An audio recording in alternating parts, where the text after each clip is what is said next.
Germany has agreed to send its Leopard 2 tank to Ukraine and allowed other countries using the German-built tank to re-export them, responding to months of pleading from Kyiv for extra firepower to break through Russian defensive lines.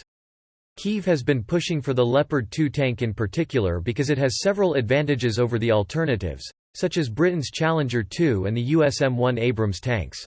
Why does Ukraine want the Leopard 2? One advantage of the Leopard 2 tank is that, as well as being one of the best tanks in the West's arsenal, it is also one of the most widely used. With some 20 nations operating the Leopard 2, several nations could each chip in a small portion of their tanks to support Ukraine. Operating a large number of one model would make it easier for Ukraine to train crew and manage maintenance. More than 3,500 Leopard 2 tanks have been built since production began in 1978.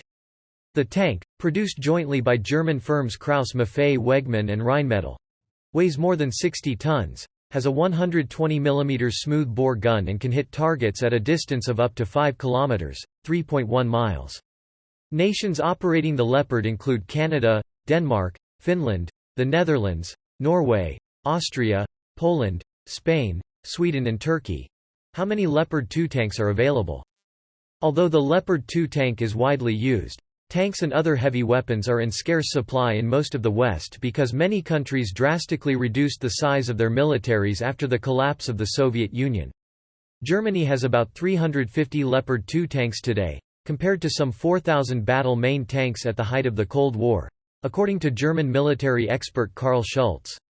At the same time, it is all but impossible to buy a large amount of Leopard 2 tanks quickly. Germany's defense industry is banned by law from producing them for stock-keeping. Typically, countries ordering new tanks need to be prepared to wait 2 to 3 years for delivery.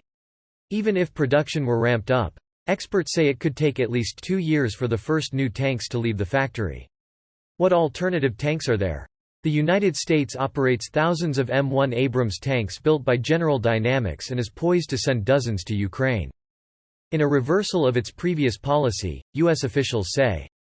But the M1 Abrams are seen as unsuitable for Ukraine as they are driven by gas turbine engines with high fuel consumption that would create a challenge for Ukraine to keep them supplied even though they can also run on diesel. The Leopard 2 runs on a more economical engine that burns diesel, which is also easier to obtain than kerosene. The British government announced in January it would send a squadron, or 14, of its Challenger 2 battle tanks. However, unlike the Leopard 2, it is not widely used, which limits how many can be made available for Ukraine. In addition, unlike the M1 Abrams and the Leopard 2 which both have a 120 mm smooth-bore gun, the Challenger 2 has a rifled gun with different ammunition requirements, restricting interoperability. France has said it was considering sending its Leclerc tank, which has a 120 mm smooth-bore gun, saying all options are on the table. But it has also said French overseas missions limited the number it had available to send and has said the tank's heavy maintenance demands meant it was not ideal for Ukraine.